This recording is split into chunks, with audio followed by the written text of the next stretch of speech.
Hi guys, welcome back to GCSE Geog Support.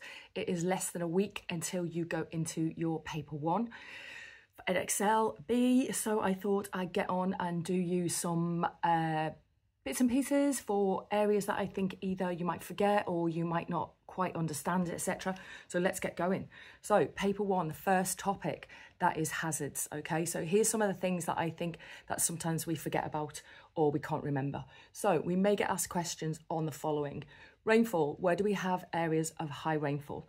Now, high rainfall happens at the equator and in the mid-latitudes, that's us. So that is where air is rising, warm air, cooling, condensing, forming clouds and raining. Secondly, we might get asked about an area that is arid or dry. Please be careful and remember that arid means dry. That is areas around the tropics or the poles. And this is where air is sinking and therefore we don't get rising, cooling, condensing and forming clouds. Next, we could get a question on West Africa. Now, it may say Mali, it may say West Africa, and it may say, why does it get seasonal rain? And the reason is that it moves in and out of the ITCZ, which is basically the low pressure zone at the equator. So remember that the Earth is on a tilt, and when it goes around the sun, sometimes the northern hemisphere is tilted into the sun, and that's when Mali will be tilted into the ITCZ, so get the rainy season. And then when the Earth goes around the other side of the sun, it's tilted backwards, so Mali will move out of the ITCZ and into the high pressure belt at the tropics. So it gives Mali a rainy season, or West Africa a rainy season and a dry season. Remember the role of ocean currents. They are there to redistribute heat from the equator to the poles. Without that, we would have too warm a planet to grow anything and it would be too cold at the poles.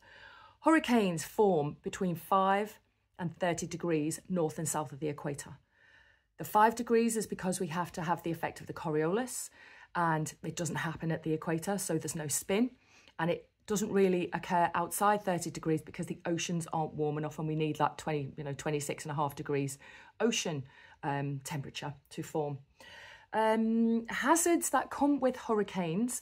This has been an 8-mark question before, so just look at it. We obviously get very heavy rainfall. We obviously get very high winds that can cause a lot of damage. We obviously get storm surges, so that'll cause a lot of flooding. And we also get landslides where we've got higher land. We also get rivers flooding as well. So if you remember in the case of Hurricane Katrina, the levees broke. So that's another hazard. So remember there's more hazards than just kind of heavy rain and high winds. Right, Hurricane Katrina, talking about that, we have to remember that we've got primary and secondary impacts here. I was thinking there hasn't been a question on primary secondary impacts with hazards for hurricanes. I don't know if there will be, but think about the primary hazards as the strong winds, the heavy rain, maybe the flooding. But I think you could get away with the secondary hazard, I think anyway, of the levees breaking in New Orleans as being a secondary hazard. And that killed however many people. I can't remember off the top of my head how many it did. It's in the textbook. Management, just make sure you know some management strategies for LICs and HICs. Obviously, there's going to be more management in HICs. There's more satellite tracking. They've got their own satellites. They can get warnings out to people, especially in rural areas. In low-income countries like Bangladesh, there's a problem maybe with people not being able to read, people not having access to the information that comes to them, and also people not wanting to leave their homes as well because they'll lose everything. Right, the two case studies for earthquakes even is Haiti and Japan, and just make sure you know your primary and your secondary impacts there. Okay, very big primary and secondary in Haiti, not so much primary in Japan, but very much secondary with the tsunami. So that is section A. Right, moving on. Section B, this is development dynamics, if you remember. So this is all about why countries get rich and why countries stay poor. Okay, so you have to remember that India is in this one and Mumbai is in your next section. Okay, so please don't start talking about Mumbai. So your indicators, the single indicators, birth rate, death rate, GDP, life expectancy, access to clean water, they all show levels of development. However, a better indice is the HDI, the Human Development Index, and that is a multiple index which looks at GDP, and therefore it looks at whether that GDP is getting spent on education, so number of years that children go to school, and also health and the life expectancy. So make sure you know that. That will come up. Malawi, please know that you need to know your human and physical factors why Malawi is not developed. So physically, it's landlocked, it's got very poor climate, They can't grow a lot of crops for local people. Climate change is affecting them. It's a very hot climate, it's very dry, etc. So we've got lots of physical problems there. Now, from a human point of view, remember your human factors. So terms of trade, very, very simply, that means that Malawi spends more than it earns. Malawi sells raw materials and it buys manufactured goods. So that puts it into a debt, into a deficit. It has to loan money and it's always paying that money back. So it's kept in a cycle of poverty. Next is colonialism. This came up as an 8 marker, I think, in 2022. It threw a lot of people, so just make sure you look at it. I'm not saying it's going to come up as an 8 marker again, but it could be a 4 marker. So colonialism is when countries like the UK during the British Empire went to those places, took the land, exploited the people, and took the raw materials. So it's the legacy of colonialism is still big because they haven't been able to develop. I suppose this links to Rostow's model of not being able to get past takeoff because they can't move into manufacturing. And neocolonialism, that is TNCs. So TNCs are still exploiting countries. So we call that neo-colonialism. So that's a big issue. So that stops Malawi developing. Cash crops, those TNCs grow the crops and take the crops and they sell them and they keep the money. They give Malawi very little. And WTO, now the role of the WTO is to get rid of taxes and tariffs. So countries like Malawi can manufacture goods, but the WTO does not do its job, mostly because it's run by HICs, and so it doesn't get rid of those taxes and tariffs on goods coming into a country. So that stops Malawi from manufacturing and therefore making more money from manufactured goods. Okay, India is your emerging country. Please remember the difference between emerging, I don't know what that noise is. Anyway, so emerging country in India. Site and situation. I think I'll have to shout now over the noise of the humming. So site of India, it's coastal, it's got a deep water port, it's got the Himalayas to the north, and it's got fairly flat land around the coastline so it can develop. Situation is coastal. Again, it kind of overlaps a little bit there. It's in Central Asia, so it's close to Chinese markets to the east and Western markets and the Suez Canal to the west. So its site and situation are very good for it developing. Other reasons why it's grown. Remember in the 1990s, it had an open door policy where it allowed TNCs to come in, so that aided its growth. It's got a large population, it's got good infrastructure. The people speak English, so that's great for our BT call centres and our financial companies and our IT and some of the quaternary sector that it's got.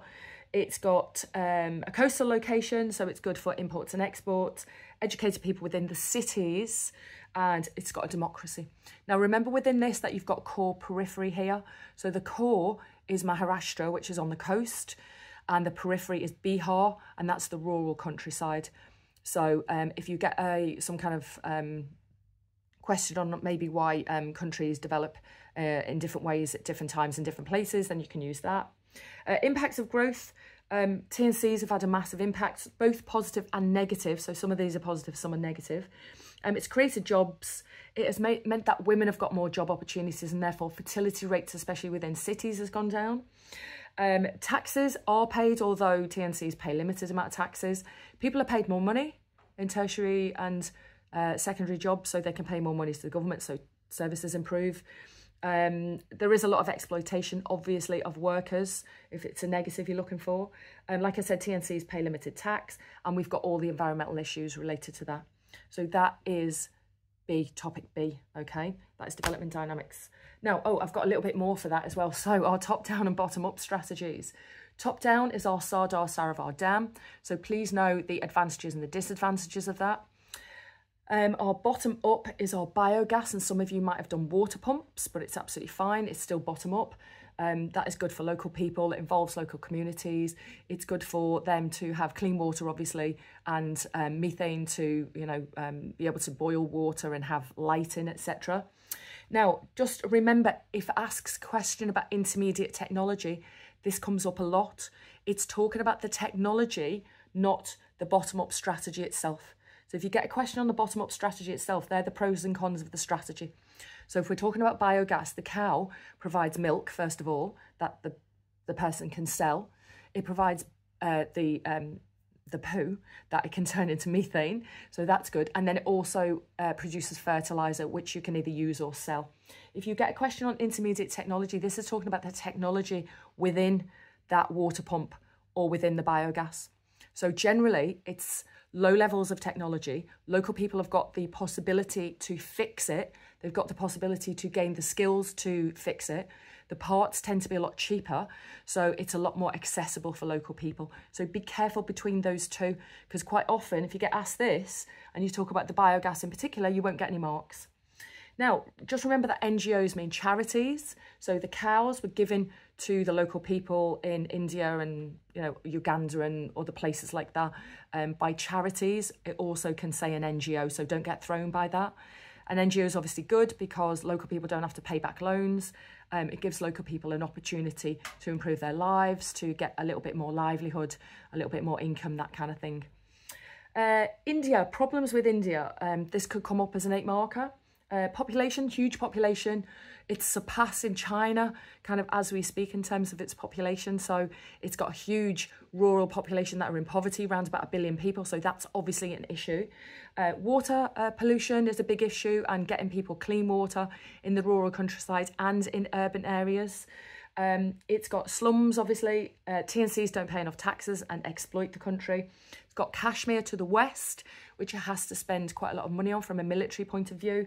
And it's got China to the north and the east, who also it's got poor relationships with. So it's got some issues moving into the future. And then India on the world stage sometimes comes up, and it's part of the G20.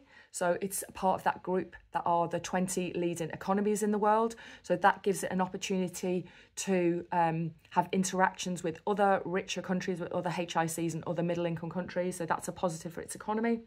It's part of the UN Security Council, so that gives it some power and sway. And it is also involved with the World Bank in giving other countries loans. So it can then kind of take the interest from those loans. So that is B, that is section B. Right, section C in paper 1 is cities. So like I said, this is where you're looking at cities, not the country altogether. So this is the problem with cities and the problem with urbanisation. So cities, know your key terms: urbanisation, counter-urbanisation, suburbanisation, re-urbanisation, regeneration, studentification. Make sure you know all of those terms because they could come up as 2 markers. Now, Mumbai is our big city here, isn't it? Now, Mumbai is suffering, I suppose, from hyper-urbanisation, which means huge amounts of people are moving there from the rural countryside for job opportunities. So what that means is, and this came up, I think it might have been last year, I'm getting a bit confused. It came up as a question, I think it was last year. What are the issues that hyper-urbanisation has on strategies used to make the city more sustainable? And a lot of people just couldn't add the bit about hyper-urbanisation. And all it means is that there's a huge amount of people on the daily that are moving to Mumbai, and that is putting strain on everything. It's putting strain on all of your strategies. So every strategy that you can talk about, top down or bottom up, an increase in population will obviously put a strain on that strategy because there's too many people accessing it, whether it's Vision Mumbai with its new housing or transport links, or it's the bottom up with the spark toilets or the self-help housing. There are too many people. So just bear that in mind. So quality of life varies. You've got your gated communities where people are richer, more educated, and they live in the inner city areas, remember. You've got your chores, which are a little bit in the moving out to the suburbs. That's where the middle class people live. They're kind of small houses, chores. And then you've got the slums, obviously. Now, obviously, Dharavi is a little bit of an exception because it's in the inner city. That's why the council want to move it. But slums generally tend to be in the outskirts of the city, and they tend to be in areas that other people don't want to build on. So by landfill, by a river, by a land, where there's landslides, etc.